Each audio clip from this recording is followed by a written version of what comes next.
We begin by praising Allah subhanahu wa ta'ala and bearing witness that none has the right to be worshipped or unconditionally obeyed except for Him. And we bear witness that Muhammad sallallahu alaihi wasallam is His final messenger.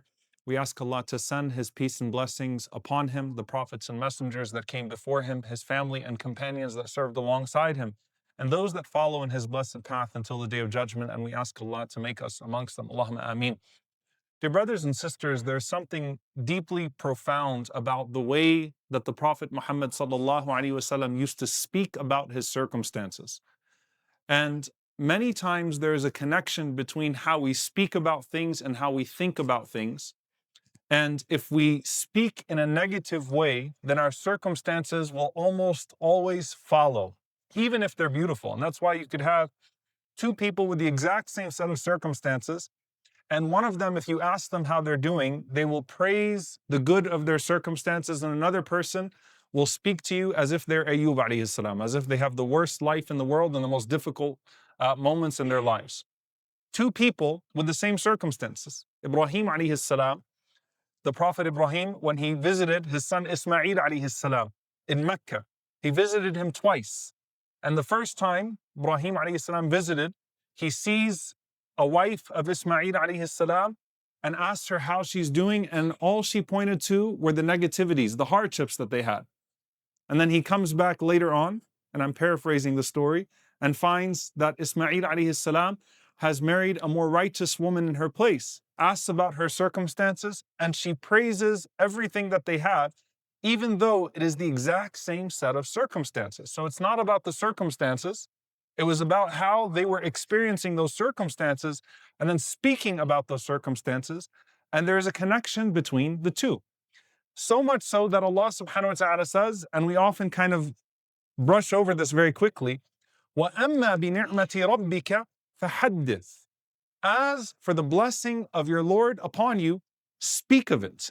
Say alhamdulillah for it. Thank Allah for it.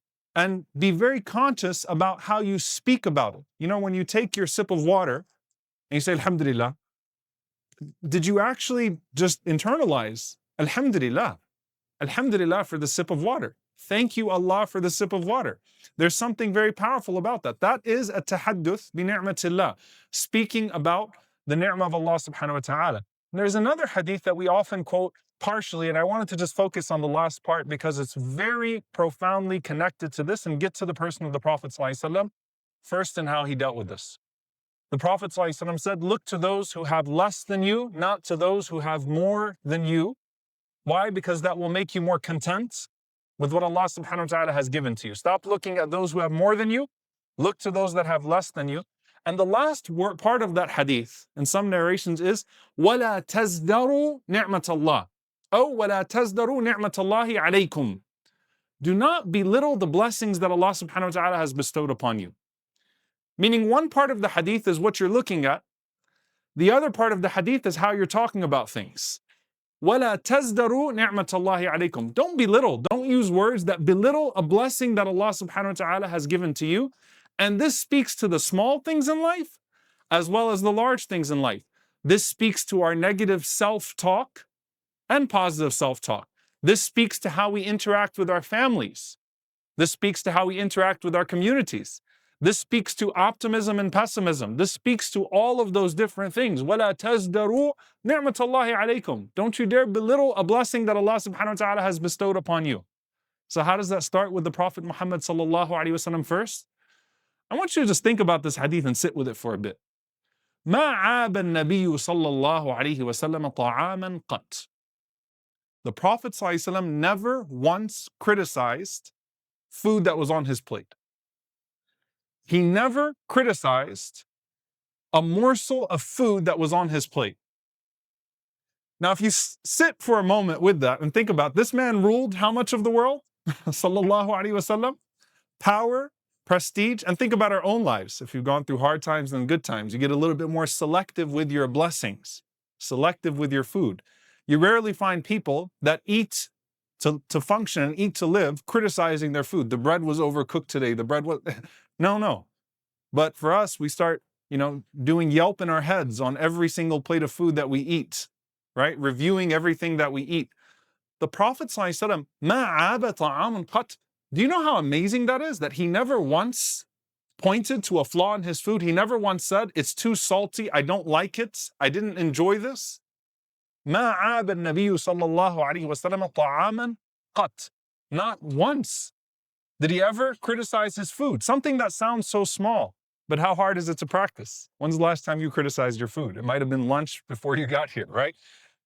Think about that. Despite his position, whether it was a host from the outside of his home, or whether it was what his spouse put forward, whether it was someone who was from the poorest of society or someone who was from the elite of society, if you put a garment in front of the Prophet ﷺ, if you gave him a shirt, or if you put a plate in front of him, مَا عَابَهُ صَلَّى اللَّهُ عَلَيْهِ وَسَلَّمَ. He would never point out a flaw in it. He would simply be grateful for it. And subhanAllah, look at the power of how this transforms things. We just finished speaking about Jabir ibn Abdullah radiallahu anhu, and a story that he had with the Prophet ﷺ, where he said he grabbed me by the hand and he took me to his house so we could eat together. And all they had in his house were some dried pieces of bread. They dumped them on the ground in front of him, and the Prophet ﷺ said, is there anything to dip the bread in? They said, you know, the only udum, the only dip we have is al-khal, just some vinegar. The Prophet ﷺ said, ni'mal udum. What a great dip vinegar is.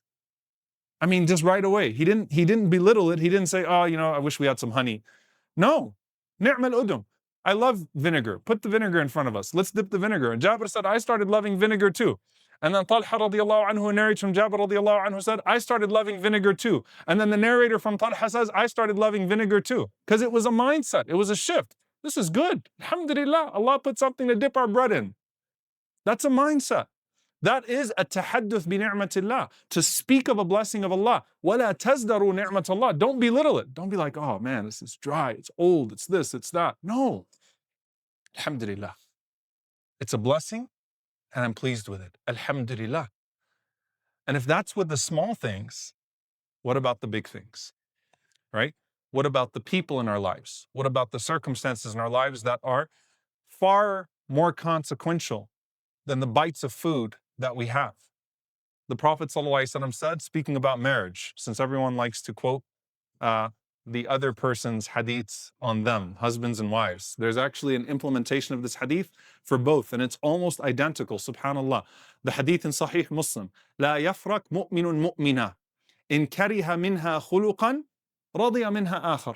The Prophet ﷺ said, let not a believing man despise a believing woman, meaning his wife. Don't talk your wife down.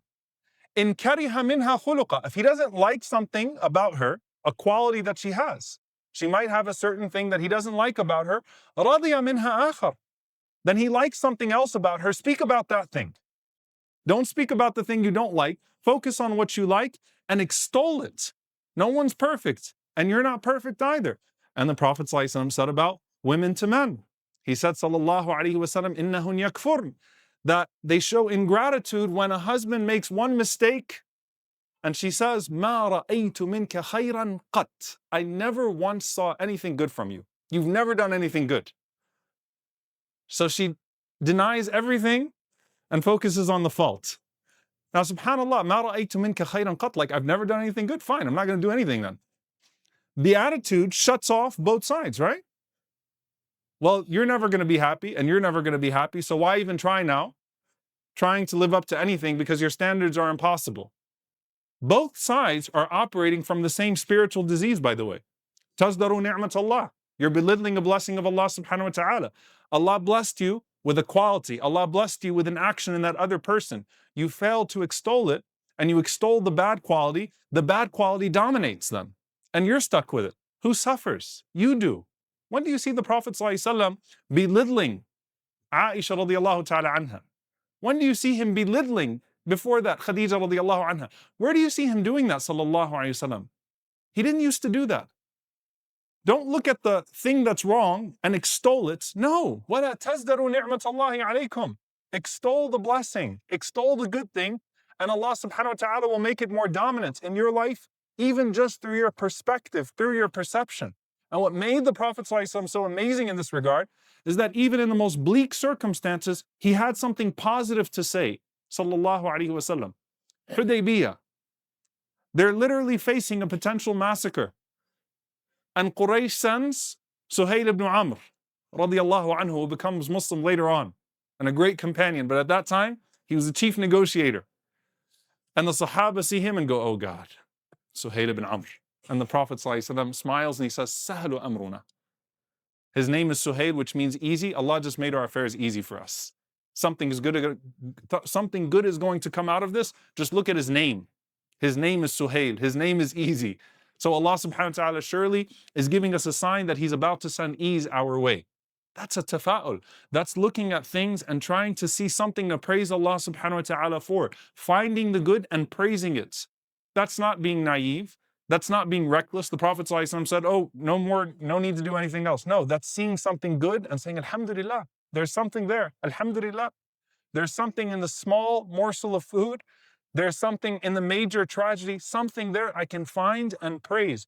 When you constantly have that negative lens, you're only messing it up for yourself and you're going to mess it up for people around you as well, because negativity is contagious. And subhanAllah, what we find often is how that translates generationally, by the way. You know, the next generation is listening to their parents constantly putting down the blessings of Allah upon them. Then you give your 6-year-old an iPhone 10. I don't know why, but you choose to give your 6-year-old an iPhone 10. And the 6-year-old, say, oh, you got an iPhone 10? Well, yeah, my friend has a 12. They immediately go to that. وَلَا تَزْدَرُوا نِعْمَةَ اللَّهِ عَلَيْكُمْ. You're belittling a blessing Allah subhanahu wa ta'ala bestowed to you. Don't do that. And that transitions from generation to generation because it becomes contagious. And with the Prophet sallallahu alaihi wasallam, look how contagious his gratitude was. Because if he's grateful for that, who am I to not be grateful for it?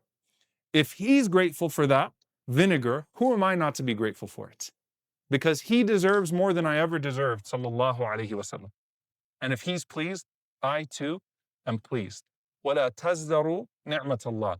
Do not belittle a blessing that Allah subhanahu wa ta'ala has bestowed upon you.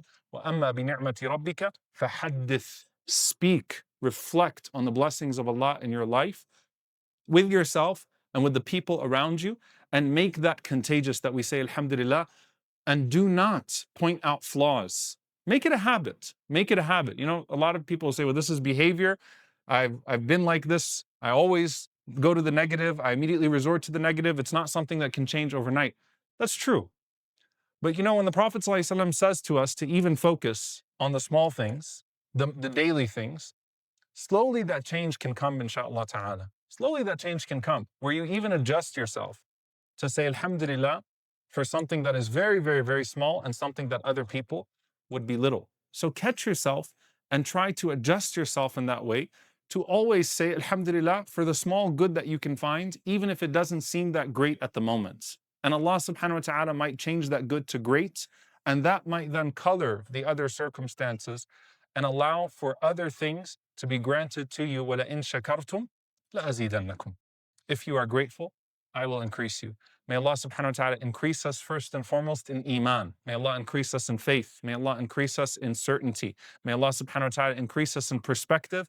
May Allah subhanahu wa ta'ala increase us in our ability to see blessing, so that when He blesses us, it becomes a blessing for us in the hereafter as well. May Allah subhanahu wa ta'ala make us from the grateful and the patient. May Allah subhanahu wa ta'ala make us from the thankful. May Allah subhanahu wa ta'ala forgive us when we belittle any ni'mah that He has given to us, especially the ni'mah of al-Islam. May Allah subhanahu wa ta'ala never make us amongst those that belittle the blessing of faith that He has given to us. May Allah never allow us to look at someone who has a blessing of this dunya and envy them while He has given us the greatest blessing of this deen. And may Allah subhanahu wa ta'ala keep us on that ni'mah of deen until the moment that He takes us. Allahumma ameen. أقول قولي هذا وأستغفر الله لي ولكم ولسائر المسلمين فاستغفروا إنه الغفور الرحيم.